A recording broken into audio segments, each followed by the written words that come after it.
And we continue now with more of my exclusive interview with radio talk show host Rush Limbaugh. We saw what happened in California. You see the takeover of GM. They want to monitor CEO pay even for companies that don't get any government money. Right. Taking over banks, they're taking over financial institutions. It is the definition of socialism.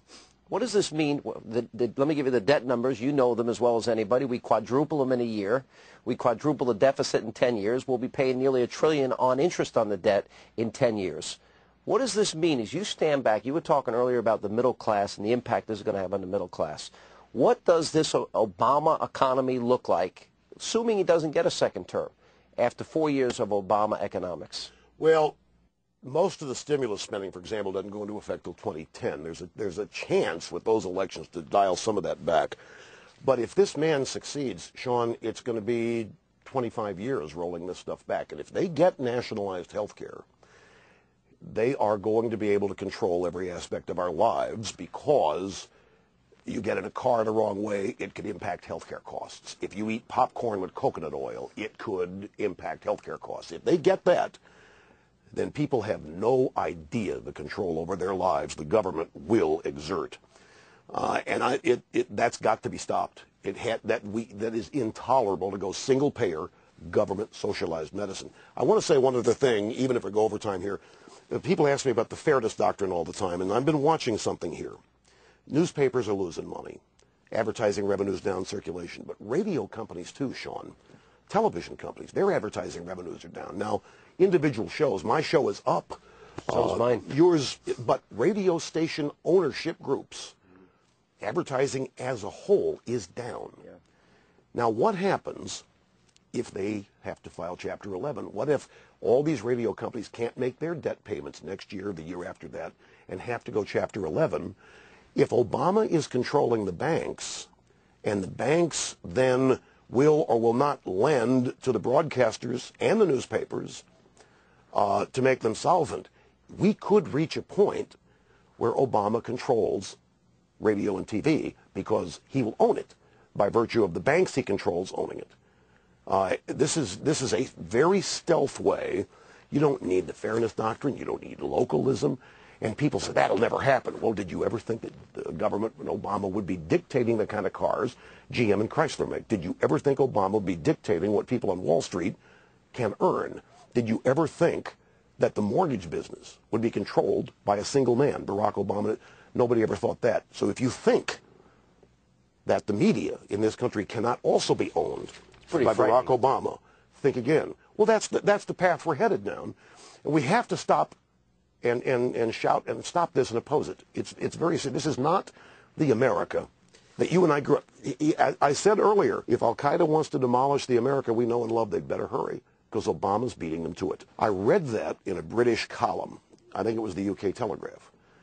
Now, it resonated with me because this guy is changing the America we've come to. I think he's got a big chip on his shoulder. It's frightening.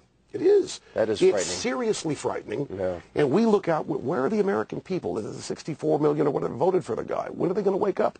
Do Democrats really, the people that voted, really want this kind of America? But don't you want the Republicans to wake up? You see, it's for all the contortions they've been going through about who their head is and whether or not Reagan conservatism needs to be, pushed in the past, and this new modern version of a watered-down conservatism or watered-down Republican Party. I think Reagan spelled it out pretty well in March of '75 when he said, no pale pastels, bold colors, bold differences. If they can't distinguish themselves now from Barack Obama and socialism and Jimmy Carter national security. Exactly right. This is it. It is the greatest opportunity they've had to draw that contrast between what Obama represents and what traditionally the Republican Party or conservatism. The problem with the Republican Party is the old guard, country club, blue blood, Rockefeller types are now running it. The Colin Powell types, the Tom Ridge types. Right. And they want to share in the power in what they're content to share it as losers. The Republican Party right now is not led by conservatives. There are plenty of conservative Republicans in the party, but it's hard for them to get noticed. But you can't wait for the Republican Party, Sean. Yeah. At some point, somebody in that party is going to emerge and carry the banner forward. And meanwhile, there's a population out there that has to be told the truth. And if the party's not going to stand up and do it right now, we have to. And I think at some point they're going to get over their fear. Right now it's still early. We're just past 100 days. Republicans are still deathly afraid of being criticized for criticizing Obama. They don't want to attach Obama's policies to him.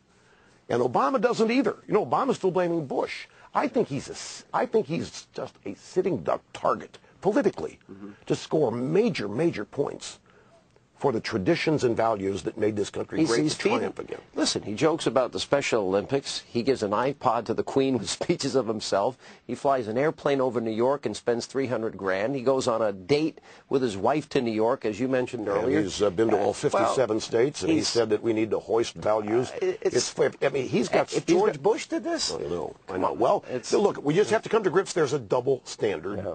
There's a double standard. He's loved and adored by the state-run media. Obama's blaming Bush. Yeah. And his predecessor for all that he inherited.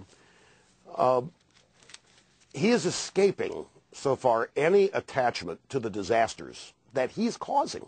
At some point, that is going to change. And that, I think, I'm hopeful, is when, you know, the elected class of conservatives and Republicans will rise up and take the baton and run with it. I don't think there's any way it can't happen.